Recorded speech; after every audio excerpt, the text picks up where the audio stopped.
Nous sommes sur le salon de la 25e heure du livre au Mans avec monsieur David Moité pour son livre Nous serons Légion. C'est aux éditions City. Bonjour. Bonjour. Alors, dans votre roman, nous suivons Gwen, un ancien flic qui a fait le tour du monde et qui revient en France après 10 ans. Dites-nous-en un peu plus sur lui et sur les raisons de son départ.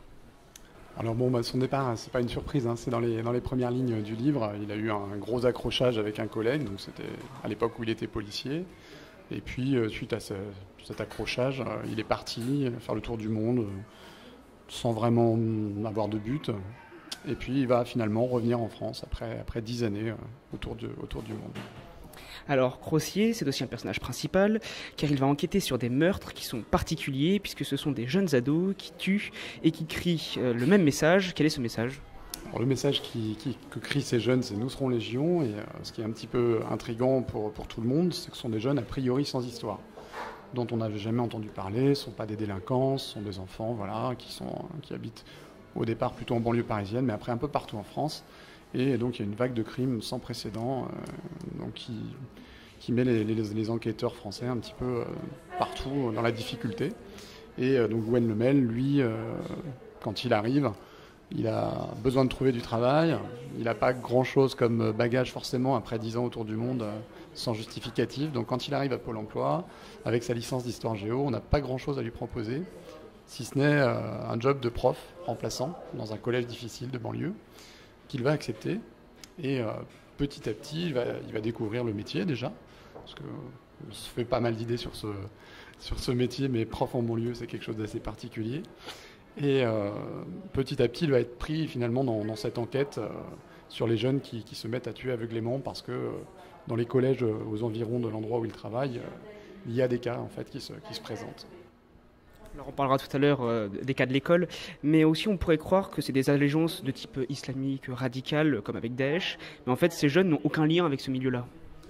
Ben, c'est toute la question que pose le livre. Après, je ne vais pas forcément donner la réponse maintenant, parce que c'est en le lisant qu'on va le découvrir, mais ce qui m'intéressait moi avant tout dans ce roman, c'était pas forcément de parler de terrorisme, mais plutôt de parler de tout ce qui va pouvoir mener un enfant a priori sans histoire, un bon petit Français qui a suivi le parcours scolaire normal de l'école donc de la République, et de se dire quel parcours on a pour passer de cette enfance normale à des tueries incroyables, où même les proches parfois sont surpris de découvrir ce qu'il a pu se passer. Et derrière ça, donc moi j'ai enseigné 4 ans en banlieue parisienne pour mes débuts, et j'ai quand même eu le temps de voir un petit peu ce qui se passait là-bas, et très régulièrement on a des politiciens qui arrivent et qui nous disent « mais moi j'ai la solution pour régler le problème des banlieues ». Il n'y a rien qui m'énerve plus que ça, parce que le problème des banlieues, ce n'est pas un problème. C'est une multitude de problèmes qui se rencontrent au même endroit. Et dans ce livre, je voulais essayer de montrer ça. Donc pas forcément d'apporter des réponses, mais de poser des questions. Qu'est-ce qui fait que ces enfants qui devraient être a priori sans histoire, qui devraient avoir entendu le message de la laïcité, de la République, via l'école, qu'est-ce qui fait qu'ils peuvent basculer dans quelque chose comme de l'islamisme ou autre chose, puisqu'effectivement, dans mon livre, ce n'est pas forcément le cas. Parce que ces jeunes, ils jouent beaucoup aux jeux vidéo, et pour eux, c'est aussi une sorte de lâcher-prise de leur quotidien, qui n'est pas forcément un super quotidien, quoi. Ouais, alors l'aspect jeu vidéo dans mon livre, il a une place importante, mais c'est pas non plus une diatribe contre les jeux vidéo, pas du tout. Moi, je suis joueur, j'ai été joueur plus jeune, et c'est comme tout, c'est quelque chose qu'il faut faire avec contrôle et modération, et c'est une des parties du problème, ce côté maintenant donc de l'Internet, du numérique, de tout ce que ça peut apporter de positif, mais aussi de négatif si c'est pas maîtrisé, quoi. Donc c'était ça l'idée aussi, de montrer que même dans son coin maintenant, grâce à Internet, grâce à tout ça, on peut avoir accès à des informations auxquelles on n'avait pas accès il y a 20 ans ou il y a 30 ans, quoi. Donc ça favorise aussi ce genre de problème. Parce qu'au début, on suit Nassim, c'est un jeune et il vit dans un univers familial qui est assez terrible, avec des actes et des mots qui sont très durs de ses parents. Oui, alors assez terrible et très dur, mais pas rare dans ces endroits-là. Moi, je vous dis, j'ai travaillé 4 ans là-bas, et voilà, on est dans des milieux qui sont pas faciles.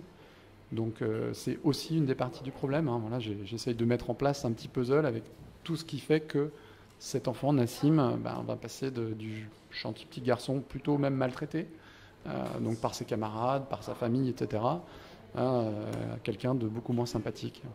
Parce que c'est dans des zones difficiles et justement vous nous mettez complètement dans le milieu de l'école aussi, dans cette réalité du milieu, de ce que vivent ces profs, et vous nous mettez face à la dure réalité du métier et des faits.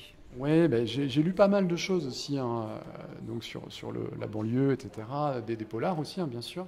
Alors il y a Olivier Norek d'ailleurs qui écrit beaucoup sur la banlieue, parce que lui il a été flic dans le 93, et bon, voilà, c'est un peu dans le même état d'esprit. Je voulais rendre un tableau, si possible, hein, on n'est jamais vraiment objectif, mais objectif de la réalité. C'est-à-dire que les banlieues, souvent, on les diabolise un peu.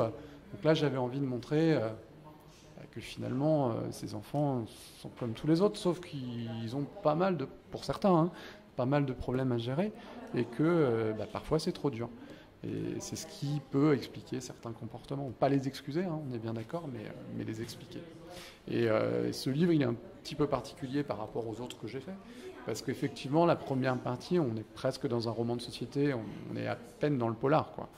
Et dans la deuxième partie, on va rebasculer dans ce qui est un peu ma spécialité, c'est-à-dire beaucoup de dynamisme, de rebondissement et dans du thriller pur. Mais j'avais envie de cette petite parenthèse pour parler de l'enseignement en banlieue, du fait aussi que les enseignants qu'on envoie en banlieue, ce sont des débutants. Donc c'est quand même pas l'idéal de mettre les enseignants les moins bien formés avec les élèves les plus difficiles. Donc ça paraît évident de le dire, mais c'est le cas. Et puis derrière ça, au-delà de dire ça, je voulais expliquer aussi le système qui fait que c'est comme ça et que c'est pas si simple, quoi. Il y a donc des choses vraies dans ce livre, alors que vous avez vu ou que dans le milieu de l'enseignement. Ouais, dans un livre, c'est toujours un mélange de choses réelles, de choses vécues et puis de fiction, bien sûr. Là, sur le côté professorat en banlieue, j'ai pas voulu en rajouter. C'est-à-dire que tout ce qui est décrit dans le livre m'est arrivé ou est arrivé à des collègues très proches de moi durant les 4 années que j'ai passées là-bas. Parce que dans la page 79, lors d'une réunion de profs, ils doivent fermer les volets pour ne pas se faire caillasser. Alors ça aussi, c'est réel? Ça, moi, voilà, on est au Mans ici, hein, moi je suis du Mans. Donc j'ai été au collège de Saint-James, hein, pour ceux qui connaissent, petit collège tranquille. Donc moi, quand je suis arrivé dans mon établissement de banlieue parisienne, qu'il faisait beau dehors, que c'était sympa, sympa. C'était une réunion le soir, c'était pas très sympa, mais il faisait beau, on avait le soleil couchant, et là, la principale ferme les vitres, ferme les stores. Je dis, mais écoutez, pourquoi vous fermez les stores? C'est quand même plus sympa d'avoir le soleil. Il dit, mais monsieur Moité, si on ferme pas, on va se faire caillasser, ils vont voir qu'il y a de la lumière. Bon, voilà, c'est tout. C'est quand même dingue, hein, mais ces situations font penser aussi à un film qui a très bien marché, c'est Entre les murs. Il y a quelques petites ressemblances. Ça vous a inspiré aussi, ça? Oui et non, en fait, moi là, j'ai vraiment voulu, j'ai vu Entre les murs, hein, c'est un très très bon film, mais là, j'ai vraiment voulu retranscrire mon expérience, mon vécu, moi, de prof de province, entre guillemets, qui est envoyé à Paris, avec tout ce qu'il y a derrière aussi, hein, le système de répartition des postes, c'est quelque chose d'assez hallucinant. Enfin, plus vous allez être jeune, c'est-à-dire moins vous avez redoublé, plus vous avez été bon dans vos études, moins vous avez de points. C'est-à-dire qu'à points égaux, parce qu'on a des points pour être muté dans les établissements, donc nombre de points égal, celui qui est le plus jeune a le truc le plus pourri. Donc vous vous retrouvez à 21 ans dans un truc avec des élèves qui ont parfois presque votre âge, si on est en lycée, et c'est très difficile. Donc le système, rien n'est jamais parfait, c'est pas facile de le changer, mais ça reste quand même un système hallucinant par certains côtés, quoi. C'est ce qu'on voit dans le livre. Le vocabulaire que vous utilisez, il est parfait pour les dialogues. Grâce à ça, on rentre complètement dans cet univers. C'est quelque chose d'important et que vous avez soigné, les dialogues. Ouais, les dialogues dans un polar, c'est toujours important pour retransmettre une ambiance, une atmosphère. Et là, en l'occurrence, j'en ai entendu suffisamment pour pouvoir mettre des dialogues qui ressemblent à la réalité. Et ce qui est assez amusant, c'est qu'on m'a parfois taxé, avec des échanges avec certains éditeurs, de mettre des dialogues qui pourraient dire non, vous exagérez, c'est pas réaliste. Et là, donc, ce sont des gens qui vivent dans une petite sphère et qui n'ont jamais mis les pieds dans les banlieues et qui viennent me dire comment me parlent les enfants de banlieue. Donc bon, voilà, mais ça c'est la petite anecdote rigolote. Mais ouais, on essaye dans les dialogues de retranscrire une certaine réalité. C'est ça aussi le boulot d'écrivain, quoi. C'est d'essayer de prendre une photo d'une période, d'une époque. Là, c'est vrai qu'on est dans une époque très compliquée avec le terrorisme, etc. Et Et cette ambiance sombre, je crois qu'elle est retranscrite dans le livre. Hein. C'est peut-être mon roman le plus sombre, mais c'était un roman qui était important pour moi. Parce qu'en plus c'est un thriller, donc dans le livre il y a des tensions, la France entière a peur, ces jeunes tuent au hasard des fois la population, il y a une véritable psychose, les gens commencent à réagir puis à paniquer. Oui, ben c'est toute la mécanique du terrorisme, hein, d'une manière générale, même si c'est pas le sujet fondamental du livre, hein, pour ceux qui le liront, ils comprendront.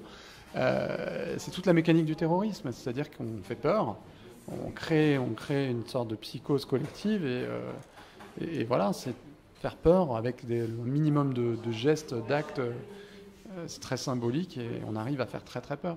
Et c'est vrai que de se dire que nos enfants, parce que voilà, peuvent passer à commettre des actes comme ça, c'est vrai que ça fait peur, quoi. Et vous dites aussi que les habitants dans les campagnes, ils ont plus peur que ceux qui vivent en ville. Il y a une réalité là-dedans et on dit souvent que ce sont les médias, mais aussi les extrémistes qui en profitent. Oui, mais vous savez, vous voyez comme moi les infos en permanence sur les chaînes d'information en continu. Quand il se passe rien, s'il y a un événement, on va en faire des caisses pendant 2 jours. Et les gens qui sont derrière leur télé, dans ma petite commune, là moi où j'habite, qui ne seront jamais confrontés à ce genre de problème, ils ont l'impression que ça arrive chez eux. Donc je suis toujours effaré, pas pour rentrer dans de la politique, on n'est pas là pour ça, mais de certains votes dans les campagnes où il ne se passe pas grand-chose et où on a l'impression que voilà. Et la banlieue, c'est ce côté très très difficile que je décris dans le livre, mais c'est pas que ça, bien entendu. Hein, on a tout type de personnes, on a la plupart des gens qui font de leur mieux, et tout se passe très bien. Mais on a, c'est vrai, une minorité où on a beaucoup d'actes délictueux, donc liés à tous les problèmes évidemment dont on a parlé avant. Mais je pense qu'effectivement les médias participent en quelque sorte à cette peur qui fait que on a des votes assez aberrants dans des toutes petites communes perdues au fin fond de la Sarthe. Pour clôturer cette interview, une petite question que je pose à chaque fois. Vos projets futurs, est-ce que vous avez des livres en cours ou qui vont bientôt sortir ? Oui, alors on a toujours des projets, nous les écrivains. Tant que les éditeurs nous font confiance, on essaie d'avancer. Donc moi j'ai un projet là, qui est validé pour février, qui sera mon premier polar pour la jeunesse. Parce que j'écris pour les adultes, mais aussi pour la jeunesse, chez Didier Jeunesse, des romans de science-fiction. Et donc maintenant, un roman policier pour février. Et puis j'ai un projet aussi en fantasy, donc pour dans un an ou deux, quoi, qui est en cours. D'accord, on l'attend avec impatience. Merci beaucoup. Merci à vous. Nous étions sur le salon de la 25e heure du livre au Mans avec monsieur David Moité pour son livre Nous serons Légion, c'est un thriller et c'est aux éditions City. Merci, au revoir.